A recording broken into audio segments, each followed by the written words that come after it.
So previously I did a little short review on the GSG 5, and one of the main complaints that I had with it from the very beginning of buying it is the kind of cheap plastic nature of the forearm and also the stock. Particularly the stock, as I showed in the other video, it really had a bad wobble to it.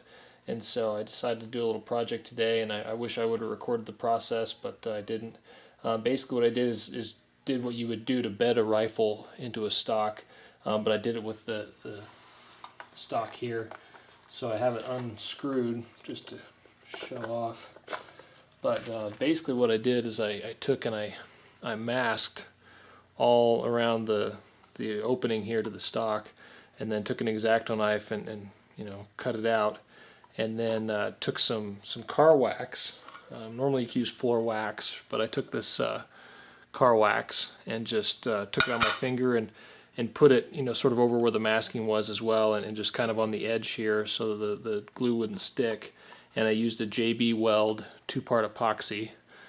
You can, I don't know how well you can see in there, but basically caked it in all the parts where I thought it was going to kind of fill it in and help it get a better fit overall. And then also kind of left it out of the places where I thought it was going to get sticky and create a problem when I was pulling it off. So one of the areas I did was right here at the bottom, and then also on the sides. I steered clear of the top. The reason for that is when you look at the GSG 5, it's got this little trough here as well as a bolt that goes through. I didn't want to get anything in there. Obviously that would create a problem for removing it. Also down here you've got a little bit of a reservoir around there. What I did is I just filled that in with the wax, as well as this hole here for the screw at the top.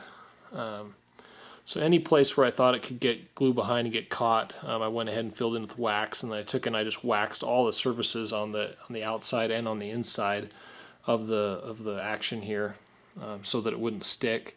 And I put a pretty healthy amount on there. Don't know how much is really necessary, but also when you bring the bolt back, there's a couple of pins in there. I don't know if you can really see those pins. If I close the action, maybe you can see them. See them drop away there. I went ahead and pushed them out and then put some masking tape down inside to kind of keep anything from drizzling down into the action itself.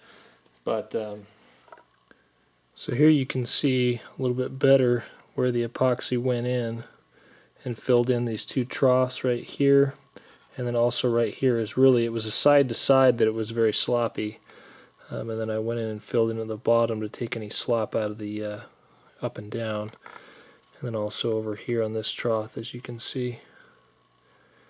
So filled that in, tried to clean it up as best I could out here, and like I said, having the masking tape and some wax on there really helped to be able to clean that off. I used the 4-minute set JB Weld epoxy 2-part. Mixed it up here on this piece of cardboard with an old pocket knife. I make sure I mixed it real good, and then just applied it with the pocket knife inside, being careful not to get it into the bolt and whatnot.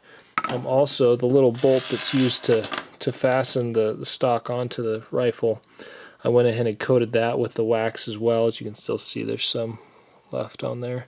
And then also this, just so it wouldn't get any epoxy in there and then get stuck. I did happen to get a little bit inside of the hole here while I was applying it, and I went ahead and right in there, went ahead and cleaned that out while I was applying the epoxy, just to make sure I didn't get a bad seal. And some of it did drizzle down, and I went ahead and cut that away, anything that wasn't really doing anything, serving any kind of a purpose. So anyway, now that that's done, it fits really solid. I'm really happy with how it turned out. So there you go. So here we are once again. I'm going to go ahead and slide this baby on here and show you the improvement. So even without even being bolted together, you can see there's really no play in that at all. Well, there's a very, very slight play if I really get on it, but I'm certain once I put the bolt in and get it secured as it should be, that sucker is going to be nice and solid, much, much better than it was from the factory. So here's the finished product. I just went ahead and put the bolts back in it, and I am so pleased with how it turned out. It is just as rigid as can be. I mean, I can really torque on that, and before it flexed a lot, and it's nice and solid now. So I'm real happy with how that turned out. Any questions, go ahead and make a comment, and I'd be happy to get back to you.